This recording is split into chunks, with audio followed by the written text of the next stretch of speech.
Hello मेरी प्यारी YouTube family, आज आपका स्वागत करता हूं हमारे इस यूट्यूब चैनल में जो कि आइंस्टाइन पाठशाला। मेरा नाम यश और आपका स्वागत करता हूं। तो चलिए शुरू करते हैं बिना किसी देरी के। आज मैं आपके लिए लेकर आया हूं बीएससी फर्स्ट सेमेस्टर के 2 कोर्स लेके आया हूं, जो कि हमारा एक हिंदी मीडियम और एक इंग्लिश मीडियम के लिए रहेगा। यानी हिंदी मीडियम का मैं पूरा क्रैश कोर्स करवाऊंगा और यहाँ पे मैं इंग्लिश मीडियम का पूरा क्रैश कोर्स करवाऊंगा आपका।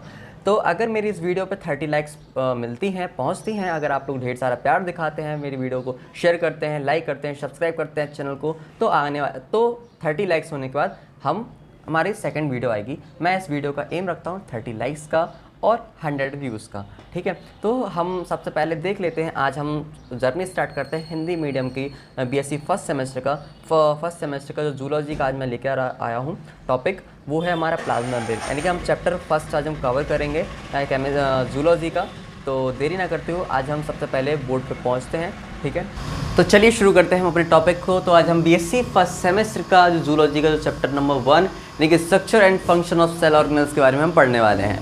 तो इसमें आपको इस चैप्टर में, ये जो हमारा जूलॉजी का फर्स्ट चैप्टर है, उसमें हमको क्या क्या पढ़ना है। इसमें हमारा ये चैप्टर है structure and function of cell organelles. सबसे पहले हम इसकी बात कर लेते हैं। स्ट्रक्चर यानी कि संरचना, फंक्शन उसके कार्य, सेल ऑर्गेनेल्स यानी कि सेल के ऑर्गेनेल्स के बारे में हमें इसको पढ़ना है। तो इस चैप्टर में हमको कितना क्या कवर करना है, इस चैप्टर में हमको ये 3 मेन टॉपिक्स को कवर करना है। पहला plasma membrane, cell cell interaction and दूसरा एंडोप्लाज्मिक सिस्टम। हमें इस पूरे चैप्टर में 3 जो टॉपिक है इनको कवर करना होगा। आज मैं आपके लिए जो वीडियो लेके आया हूँ वो मैं लेके आया हूँ प्लाज्मा मेम्ब्रेन का, यानी कि इसमें 3 टॉपिक हैं, उसका मैं पहला टॉपिक आज इस वीडियो में कवर करने वाला हूँ। तो जो प्लाज्मा मेम्ब्रेन है, प्लाज्मा मेम्ब्रेन क्या है, मैंने उसका डायग्राम बना रखे हैं और इसका क्या स्ट्रक्चर है, क्या फंक्शन है। यानी कि हमको जितने भी सेल के ऑर्गेनल्स हैं, उनका सबका हमें क्या पढ़ना पड़ेगा, स्ट्रक्चर पढ़ना पड़ेगा और दूसरा क्या पढ़ना पड़ेगा, फंक्शंस पढ़ने पड़ेंगे कि उसका क्या कार्य है, उसका कैसा स्ट्रक्चर है, जितने भी सेल ऑर्गेनल्स हैं। तो आज हम पढ़ते हैं प्लाज्मा मेम्ब्रेन। तो प्लाज्मा मेम्ब्रेन को मैं बात करने के लिए सबसे पहले आपको एक एग्जांपल देता हूँ। ऑरेंज के ऊपर जो पील लगा रहता है वही क्या होता है, आउटर मोस्ट लेयर होती है। तो उसी तरीके से हम बात कर लेते हैं कि जो प्लाज्मा मेम्ब्रेन होता क्या है। प्लाज्मा मेम्ब्रेन का मैंने ये डायग्राम बनाया। देखिए, आपको कोई भी चैप्टर पढ़ें तो उसका सबसे पहले आपको जूलॉजी में हो या बॉटनी में हो, सबसे पहले डायग्राम पढ़ें। क्योंकि मेरे सर ने बताया था जब मैं क्लास 9th 10th में था, कि जो मैं जहाँ पे कोचिंग पढ़ता था, तो मेरे सर ने बताया था मुझे कि उनने बोला था कि अगर आपको साइंस अच्छी करनी है, यानी कि आपको बायोलॉजी अच्छी करनी है, आपको जूलॉजी अच्छी करनी है, यानी कि साइंस अगर आपको अच्छी करनी है, तो साइंस में आप जितने अच्छे डायग्राम बनाएंगे उतनी साइंस आपकी अच्छी होगी। अगर आपको हिस्ट्री अच्छी करनी है तो हिस्ट्री के लिए आपको क्या करना पड़ेगा, आपको डेट्स याद करनी पड़ेगी। अगर आपको अपनी ज्योग्राफी अच्छी करनी है तो उसके लिए आपको मैप पढ़ना होगा, तो मैप के बारे में देखना होगा। जब मैप बनाना आएगा तब आप उस चैप्टर को, सब्जेक्ट को अच्छे से क्लियर कर पाएंगे। यानी प्लाज्मा मेम्ब्रेन क्या है, यानी जो प्लाज्मा झिल्ली, तो प्लाज्मा झिल्ली क्या है। देखिए, हमारी जो कोशिकाएं होती है, चाहे वो जंतु कोशिका हो चाहे फिर वो पादप कोशिका हो, उसके जो चारों तरफ जो क्या है, एक झिल्ली होती है, एक आउटर लेयर होती है, वो जो कि पादप कोशिका में पाई जाती है और जो कि जंतु कोशिका में भी पाई जाती है।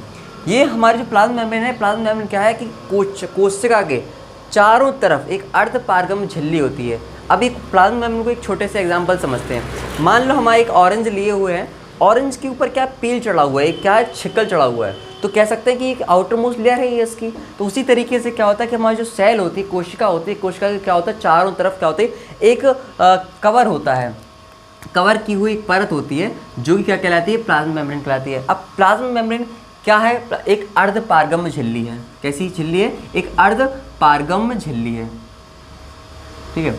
अब ये बनी किसकी होती है, बनी, इसका कंपोजिशन क्या है, इसका कंपोजिशन ये किस से मिलकर बनी होती है, ये इसकी किसने सिद्धांत दिए, किसने मॉडल दिए। यानी कि प्लाज्मा मेम्ब्रेन को जब, यानी कि जब सेल को जब सूक्ष्मदर्शी की सहायता से देखा गया, जब उसका अल्ट्रा स्ट्रक्चर देखा गया, तो हमने क्या देखा कि जो सबसे बाहरी परत थी उससे क्या नाम है, प्लाज्मा मेम्ब्रेन। उसका जब स्ट्रक्चर देखेंगे तो उसका स्ट्रक्चर कई वैज्ञानिकों ने कई तरीके से दिए। तो हम 1-2 सिद्धांत के बारे में पढ़ेंगे। सबसे पहले हम बात कर लेते हैं जो हमारी जो प्लाज्मा मेम्ब्रेन है वो बनी किसकी होती है। प्लाज्मा मेम्ब्रेन हमारी बनी किसकी होती है, इसका जो कंपोजिशन यानी कि संगठन, यानी संगठन क्या है, ये किस चीज़ से मिलकर बनी होती है, ये 3 चीज़ों से मिलकर बनी होती है। सबसे पहले लिपिड, प्रोटीन एंड कार्बोहाइड्रेट। तो लिपिड, प्रोटीन, कार्बोहाइड्रेट ये क्या है, लिपिड की मात्रा जो होती है ये होती है 40%, प्रोटीन की मात्रा होती है 50% और कार्बोहाइड्रेट 2 से लेकर 10% तक का इसमें वेटेज होता है इसका। यानी कि 3 चीज़ों से मिलकर बनी होती है। प्लाज्मा मेम्ब्रेन किस से मिलकर बनी होती है, पहले लिपिड, प्रोटीन, कार्बोहाइड्रेट। अब इसमें लिपिड कौन से प्रकार के पाए जाते हैं, लिपिड इसमें 2 प्रकार के पाए जाते हैं। पहला होता है फॉस्फोलिपिड और दूसरा कौन सा होता है, कोलेस्ट्रॉल। और दूसरी प्रोटीन कौन कौन सी प्रकार की होती है, इसमें होती है इंटीग्रल प्रोटीन, और दूसरी कौन सी होती है, पेरिफेरल प्रोटीन। हम डायग्राम के माध्यम से समझेंगे भी। दूसरा कार्बोहाइड्रेट, कार्बोहाइड्रेट कौन सा होता है, इसमें होता है ग्लाइकोप्रोटीन होता है और ग्लाइकोलिपिड होता है। चलिए अब हम बात कर लेते हैं कि ये कार्बोहाइड्रेट क्या होता है, प्रोटीन क्या होता है, लिपिड क्या होता है। और ये देखिए कार्बोहाइड्रेट अगर की बात करें तो कार्बोहाइड्रेट किन शब्दों से मिलकर बना होता है, कार्बोहाइड्रेट यानी कार्बन ऑक्सीजन हाइड्रोजन। तो जो कार्बन हाइड्रोजन ऑक्सीजन से मिलकर क्या बना होता है, कार्बोहाइड्रेट बना होता है, जिसमें कार्बन हो, हाइड्रोजन हो और ऑक्सीजन हो। जैसे हमारा ग्लूकोज C6H12O6, उसमें क्या है, कार्बन भी है, हाइड्रोजन भी, ऑक्सीजन भी। तो क्या है वो एक तरीके से हमारा क्या है, कार्बोहाइड्रेट है। तो इसमें कार्बोहाइड्रेट उपस्थित रहता है, प्रोटीन भी उपस्थित रहती है और लिपिड भी उपस्थित रहती है, इंटीग्रल प्रोटीन और पेरिफेरल प्रोटीन। कार्बोहाइड्रेट कौन कौन से होते हैं, ग्लाइकोप्रोटीन और ग्लाइकोलिपिड। अब ग्लाइकोप्रोटीन क्या है, ऐसा कार्बोहाइड्रेट जो प्रोटीन के साथ जुड़ा हो, ऐसा कार्बोहाइड्रेट जो प्रोटीन के साथ जुड़ा हो उसको क्या बोलेंगे, ग्लाइकोप्रोटीन। ऐसा कार्बोहाइड्रेट जो लिपिड के साथ जुड़ा हुआ होता है उसको क्या बोलते हैं, ग्लाइकोलिपिड। ठीक है, तो ये इंटीग्रल प्रोटीन कौन सी है, ये हमारी ये जो बाहर की तरफ जो दिख रही है आपको, ये कौन सी है, पेरिफेरल प्रोटीन है। ये आपको ये पूरी अंदर तक धसी हुई दिखाई दे रही है, ये कौन सी है, इंटीग्रल प्रोटीन है। ठीक है, आपको ये दिख रहा होगा कि ये हाइड्रोफोबिक, हाइड्रोफिलिक, ये आपको एक डायग्राम दिखाई दे रहा है। तो डायग्राम में देख सकते हैं कि इस तरीके से गोल गोल संरचना बनी हुई है, गोल गोल संरचना बनी हुई है। इसको क्या करते हैं, इसका अल्ट्रा स्ट्रक्चर देख लेते हैं कि इसको हम क्या करते हैं, इसमें से एक जो गोल गोल दिख रही है ये संरचना, इसके बारे में डिटेल में पढ़ लेते हैं। तो कैसा दिखाई देगा, हम यहाँ पे बना लेते हैं ये डायग्राम। तो आपको ये जो हेड दिख रहा है, जो टेल दिख रहा है, ये जिन अणु से मिलकर बना हो, तो उसका एक अणु का हम डिटेल में बात करते हैं। तो ये जो अणु दिख रहा है, तो अणु आपने देखा कि जो ऊपर से क्या है, हेड है, नीचे वाला पार्ट क्या है, वो टेल है। तो जो हेड है और जो टेल है, तो हेड क्या बोलते हैं, हेड हमारा कौन सा है, हाइड्रोफोबिक हेड है, सॉरी हाइड्रोफिलिक हेड है। और जो हमारा जो टेल है वो हाइड्रोफोबिक है। अब हाइड्रोफोबिक क्या होता है, हाइड्रोफिलिक क्या होता है। हाइड्रोफिलिक समझते हैं, हाइड्रो मतलब पानी और फिलिक मतलब प्यार करने वाला, यानी कि जैसे बिब्लियोफाइल होता है, जैसे यानी जो किताबों से प्यार करता है उसे बिब्लियोफाइल बोलते हैं। हाइड्रो मतलब होता है पानी और फिलिक मतलब होता है प्यार करने वाला, यानी कि जो पानी को अपनी तरफ खींचे वो होता है हाइड्रोफोबिक। यानी कि इसका जो हेड पॉइंट होता है, यानी कि जो ऊपर वाली जो गोल गोल संरचना दिख रही होती है, वो कैसी संरचना है, वो हाइड्रोफोबिक है, सॉरी हाइड्रोफिलिक है। हाइड्रोफिलिक मतलब पानी से प्यार करते हैं, यानी कि पानी को अपनी तरफ अट्रैक्ट करेगा। इसका जो टेल है, इसकी जो आपको ये दिख रही हुई संरचना, वो टेल है, यानी कि जो टेल है वो कैसी है, वो है हाइड्रोफोबिक। हाइड्रो मतलब पानी और फोबिक मतलब डर, जैसे हो जाता है हाइड्रोफोबिया, जिसको पानी से डर लगता है वो से हाइड्रोफोबिया रोग हो जाता है। तो क्या फोबिक का मतलब होता है डर और हाइड्रो का मतलब होता है पानी। तो हाइड्रोफोबिक आप देख सकते हैं, इसकी जो टेल होती है वो होती है हाइड्रोफोबिक। हम बात कर लेते हैं इसमें जो ये क्या है, कोलेस्ट्रॉल कहाँ पे उपस्थित होते हैं, कोलेस्ट्रॉल यहाँ पे उपस्थित रहते हैं। जो ग्लाइकोलिपिड है वो ग्लाइकोलिपिड यहाँ पे उपस्थित रहते हैं। सरफेस प्रोटीन इसका क्या नाम है, क्योंकि सरफेस पे उपस्थित है। ऐसी प्रोटीन जो सरफेस पे उपस्थित होती है उसको बोलते हैं सरफेस प्रोटीन। ठीक है, तो हमने आपको यहाँ देख लिया, कार्बोहाइड्रेट हमारे यहाँ पर जुड़े रहते हैं, इस तरीके से संरचना में जुड़े रहते हैं। ये हमारी इंटीग्रल प्रोटीन है, ये हमारी सरफेस प्रोटीन और हमारी पेरिफेरल प्रोटीन है। इंटीग्रल प्रोटीन हमारे अंदर तक धसी हुई होती है और पेरिफेरल प्रोटीन जो है वो बाहर की तरफ धसी होती है। अब हम देख लेते हैं कि किन वैज्ञानिकों ने कौन कौन से सिद्धांत दिए। तो हम देख लेते हैं कि प्लाज्मा मेम्ब्रेन को सबसे पहले कई लोगों ने सिद्धांत दिए। किसी वैज्ञानिक ने बताया कि प्लाज्मा मेम्ब्रेन ऐसी होती है, किसी वैज्ञानिक ने बताया प्लाज्मा मेम्ब्रेन ऐसी होती है। तो जो सबसे पहले जो कुछ वैज्ञानिक थे, तो जैसे एक वैज्ञानिक की मैं बात चर्चा कर लेता हूँ, उनका जो मॉडल है वो टर्मिनल मॉडल के बारे में बात कर लेता हूँ। तो क्या है कि हमारे जो वैज्ञानिक थे वो कौन से वैज्ञानिक थे, डैनियली वैज्ञानिक थे। डैनियली वैज्ञानिक ने बताया कि प्लाज्मा मेम्ब्रेन की संरचना कैसी होती है। तो वैज्ञानिक डैनियली ने बताया कि इसकी संरचना कैसी होती है, त्रिस्तरीय होती है, यानी कि 3 स्तर होते हैं, यानी कि 3 लेयर होते हैं। उन्होंने बताया कि वैज्ञानिक डैनियली ने बताया कि इसकी जो पहली लेयर होती है वो पहली और आखिरी लेयर वो 20 से 25 एंगस्ट्रॉम की होती है, और जो बीच वाली जो लेयर होती है वो 30 से 35 एंगस्ट्रॉम की होती है। इसका मतलब है कि टोटल 70-75 एंगस्ट्रॉम तक की होती है, 75 से 85 एंगस्ट्रॉम के बीच में इसकी मोटाई होती है। तो इन्होंने जो वैज्ञानिक ने सबसे पहले बताया था, किसने बताया था, डैनियली वैज्ञानिक ने बताया था इस प्लाज्मा मेम्ब्रेन के बारे में। प्लाज्मा मेम्ब्रेन के बारे में बताया तो उन्होंने बताया 3 स्तर होते हैं, यानी कि 3 लेयर होते हैं। तो इसीलिए इस मॉडल का नाम रख दिया गया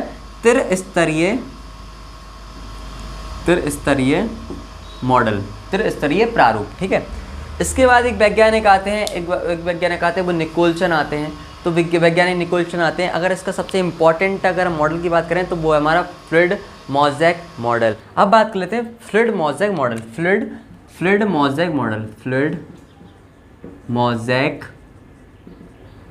मॉडल। देखिए कई वैज्ञानिकों ने कई सारे मॉडल दिए कि उन्होंने बताया कि प्लाज्मा मेम्ब्रेन ऐसी होती है, प्लाज्मा मेम्ब्रेन इस तरीके से होती है। तो जो सर्वमान्य जो सिद्ध हुआ जो हमारा मॉडल, तो वो हुआ है कौन सा, फ्लूइड-मोज़ेक मॉडल। ये कि आपके क्वेश्चन मतलब एग्जाम के पॉइंट ऑफ व्यू से ये बहुत इंपॉर्टेंट है फ्लूइड-मोज़ेक मॉडल, जो कि अगर आया तो लॉन्ग में आएगा, तो लॉन्ग में आया क्वेश्चन ही तो 15 नंबर आपको देगा जाएगा। तो फ्लूइड-मोज़ेक मॉडल देख लेते हैं। तो निकोलसन जो वैज्ञानिक थे, एक वैज्ञानिक थे वो कौन से थे, निकोलसन, और दूसरे जो वैज्ञानिक थे वो हमारे थे सिंगर। तो जो सिंगर और निकोलसन जो वैज्ञानिक थे, तो उन्होंने इसके बारे में 1972 में उन्होंने बताया।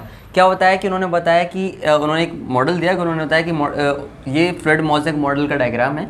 उन्होंने बताया कि इस तरीके से जो हमारा जो प्लाज्मा मेम्ब्रेन होती है, इंटीग्रल प्रोटीन इस तरीके से विन्यस्त रहती हैं, और इसके जो अणु होते हैं वो कैसे होते हैं, हाइड्रोफिलिक होते हैं। कौन सा पार्ट हाइड्रोफोबिक होता है, कि मतलब सेमी मेम्ब्रेन क्या होती है, ये अर्धपारगम झिल्ली होती है, यानी कि हर चीज़ को क्या होता है, हर चीज़ को अंदर नहीं इनटेक करेगी, हर चीज़ को अंदर नहीं आने देगी। तो क्या करेगी, कुछ जो चीज़ों की आवश्यकता है सेल को, तो उसको ही अंदर आने देगी। जैसे मान लो ये सेल थी, तो सेल की क्या है, एक एग्जाम्पल के रूप से समझ लेते हैं कि हमने एक बाउंसर खड़ा कर दिया है, बाउंसर खड़ा कर दिया है। अब मैंने बाउंसर का काम क्या होता है कि जैसे मान लो यहाँ पे गेट दरवाजा, दरवाजे के बाहर क्या खड़ा कर दिया, बाउंसर खड़ा कर दिया।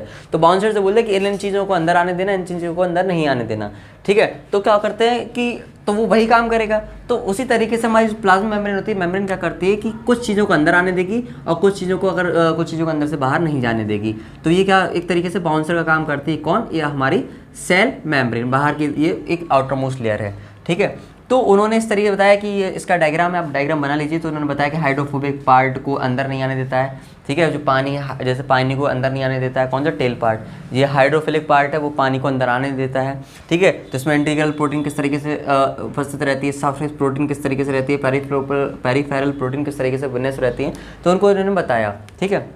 हम अब बात कर लेते हैं कि ये जो हमारा जो प्लाज्मा मेम्ब्रेन है उसका, या जो मेम्ब्रेन होती है सेल मेम्ब्रेन है, उसका काम क्या है। सबसे पहला जो काम है, अगर हम बात कर लें उसके कार्य की बात करी जाए, तो कार्य है सबसे पहला, इसको क्या कर रहा है, प्रोटेक्ट कर रहा है, यानी कि अंदर की चीज़ को बाहर नहीं आने दे रहा है, बाहर की चीज़ को अंदर नहीं आने दे रहा है, ठीक है। तो इसके जो मुख्य कार्य हैं, और हम अगर नेक्स्ट वीडियो में हम देखेंगे, इसका नेक्स्ट पार्ट लेके आएंगे। मैंने आपको एम रखा है 30 लाइक्स का, तो अगर 30 लाइक्स इस वीडियो पे होते हैं तो उसके बाद मैं आपका नेक्स्ट इसके कार्य के बारे में, और इसके जो दो टॉपिक है, सेल इंटरेक्शन और एंडो मेम्ब्रेन सिस्टम, इनके बारे में नेक्स्ट वीडियो में पढ़ेंगे।